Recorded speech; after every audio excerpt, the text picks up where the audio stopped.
ऐसे बहुत से तरीके हैं जिनसे पृथ्वी का नामो निशान मिट सकता है, या किसी अन्य ग्रह से टकरा सकती है, किसी ब्लैक होल में समाकर खत्म हो सकती है, या एस्टेरॉयड इसके अंत का कारण बन सकते हैं। वास्तव में ये बताने का कोई तरीका नहीं है कि कौन सा प्रलय किस दिन पृथ्वी को निगल जाएगा। आज हम कुछ ऐसे ही पॉसिबल थ्योरीज और फैक्ट्स की बात करेंगे जिनका पॉसिबल होना या ना होना हम इंसानों के हाथों में है, लेकिन बहुत ही ज़्यादा चांसेस हैं कि ये फ्यूचर में होंगे और शायद अर्थ के एंड की वजह बनेंगे।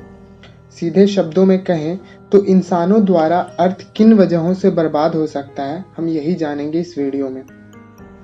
सो प्लीज़ आप वीडियो को एंड तक देखें, और अगर आपने हमारे चैनल को सब्सक्राइब नहीं किया है तो इसे सब्सक्राइब करके बेल आइकन दबाएं ताकि फ्यूचर में ऐसे ही वीडियोस आपको सबसे पहले मिले। So hey guys, welcome to mystic dot.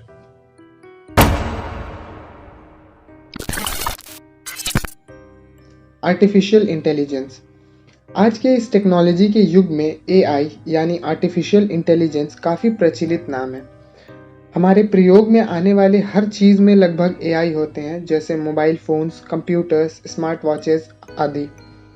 लेकिन अभी जिस एआई का हम इंसानों को एक्सेस है वो काफ़ी सरल है, जैसे कि चेस में जीतने वाले रोबोट्स, घर की साफ सफाई वाले रोबोट्स। लेकिन एक रोबोट किसी एक खास मकसद के एआई से बना है। जैसे चेस खेलने वाला रोबोट घर की साफ सफाई नहीं कर सकता, और उसी तरह घर की साफ सफाई करने वाला रोबोट चेस नहीं खेल सकता। क्या हो जब इंसान एक ऐसा एडवांस रोबोट का निर्माण करे जो खुद से सोचने और डिसीजंस लेने की क्षमता रखता हो? और क्या हो अगर आज के इंसानों द्वारा पृथ्वी को पहुंचाए जाने वाले नुकसान को देखते हुए वो इंसानों को ही थ्रेट मानने लगे? इसका एक जवाब है इंसानों का अंत। इसका काफ़ी सटीक और अच्छा एग्जाम्पल आप एवेंजर्स एज ऑफ अल्ट्रॉन में देख सकते हैं। आज के कुछ बहुत बड़े वैज्ञानिक और आविष्कर्ता जैसे कि Elon Musk, Stephen Hawkings, Oren Etzioni जो कि Allen Institute of Artificial Intelligence के चीफ एग्जीक्यूटिव भी हैं, उनका मानना है कि एआई दुनिया के लिए बहुत बड़ा खतरा है। खैर, अगर आप चाहें तो मैं इस आर्टिफिशियल इंटेलिजेंस पे एक अलग वीडियो बना दूंगा जिसमें पूरे विस्तार से इसके बारे में बात होगी। तो कमेंट करके बताएं कि आपको ये वीडियो चाहिए या नहीं। न्यूक्लियर एपोक्लिप्स या फिर ग्लोबल वॉर। कोई भी देश न्यूक्लियर वेपन दो चीज़ों के लिए बनाता है, सेल्फ डिफेंस और ग्लोबल प्रेस्टीज। बहुत सारे देश इसे अफोर्ड नहीं कर सकते क्योंकि इसे बनाने, मेंटेन करने और लॉन्च करने में बिलियन डॉलर्स लगते हैं। आज सिर्फ 9 देशों के पास न्यूक्लियर वेपन्स हैं, जो कि है China, France, UK, India, Israel, Pakistan और नॉर्थ कोरिया, जिनकी गिनती 14,500 है, जिसमें 90% न्यूक्लियर वेपन्स रशिया और यूके के पास हैं। और एक फैक्ट की बात यह है कि जितने न्यूक्लियर वेपन्स अभी करेंटली दुनिया में हैं, उससे पृथ्वी 12 बार तबाह हो सकती है। Depletion of ozone layer. पृथ्वी गर्म हो रही है और वैज्ञानिक इस बात से पूरी तरह सहमति जताते हैं कि इसमें हम इंसानों का हाथ है। हम इंसानों द्वारा किए जाने वाले काम जैसे पेड़ों को काटना, बड़ी फैक्ट्रीज लगाना, एसी, गाड़ियाँ, ये सारे कारण हैं हमारे ओजोन लेयर के पतले होने का। लेकिन हम मानव जब तक कोई समस्या दुर्घटना ना बन जाए तब तक उसे गंभीरता से नहीं लेते। हाल ही में हार्वर्ड मेडिकल स्कूल के वैज्ञानिक पॉल एप्स्टीन ने रिसर्च में पाया कि ओजोन लेयर के पतले होने से दुनिया भर की फसलें खराब हो सकती हैं और दुनिया में भूखमरी फैल सकती है। सूरज के खतरनाक यूवी रेडिएशन इंसानों में बहुत बड़ी मात्रा में कैंसर पैदा कर सकते हैं। पृथ्वी का तापमान बढ़ने और मौसम के लगातार बदलने से कई प्राकृतिक आपदा जैसे सुनामी और बाढ़ आ सकते हैं।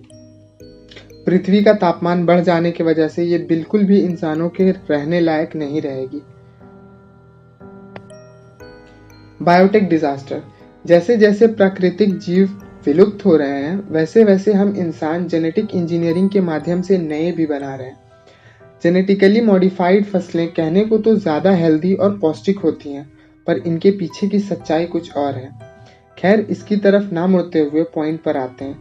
इस चीज़ के काफ़ी ज़्यादा चांसेस हैं कि मॉडिफाइड जीन्स एक प्रजाति से दूसरे में ट्रांसफ़र हो सकते हैं, जो कि बहुत खतरनाक साबित हो सकता है। और इससे ग्लोबल इकोसिस्टम तहस नहस हो जाएगा। मॉडिफाइड माइक्रोब्स को कंट्रोल कर पाना मुश्किल हो सकता है, जिसका आप एग्जाम्पल करेंटली कोविड-19 के रूप में देख सकते हैं, जिससे पूरी दुनिया जूझ रही है। Environmental toxins.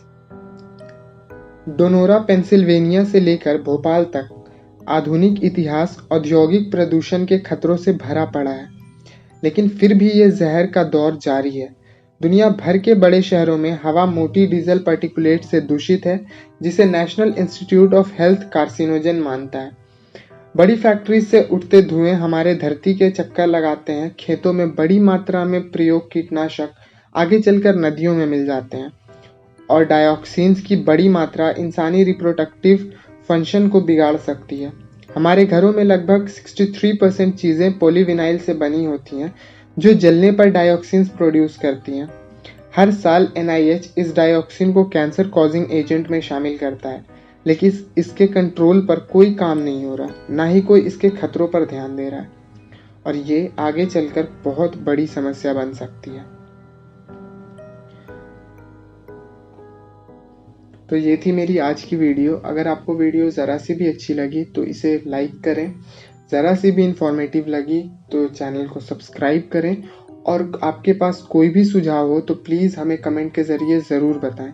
मैं मिलता हूँ आपसे अगली वीडियो में, तब तक अपना बहुत सारा ख्याल रखें। जय हिंद।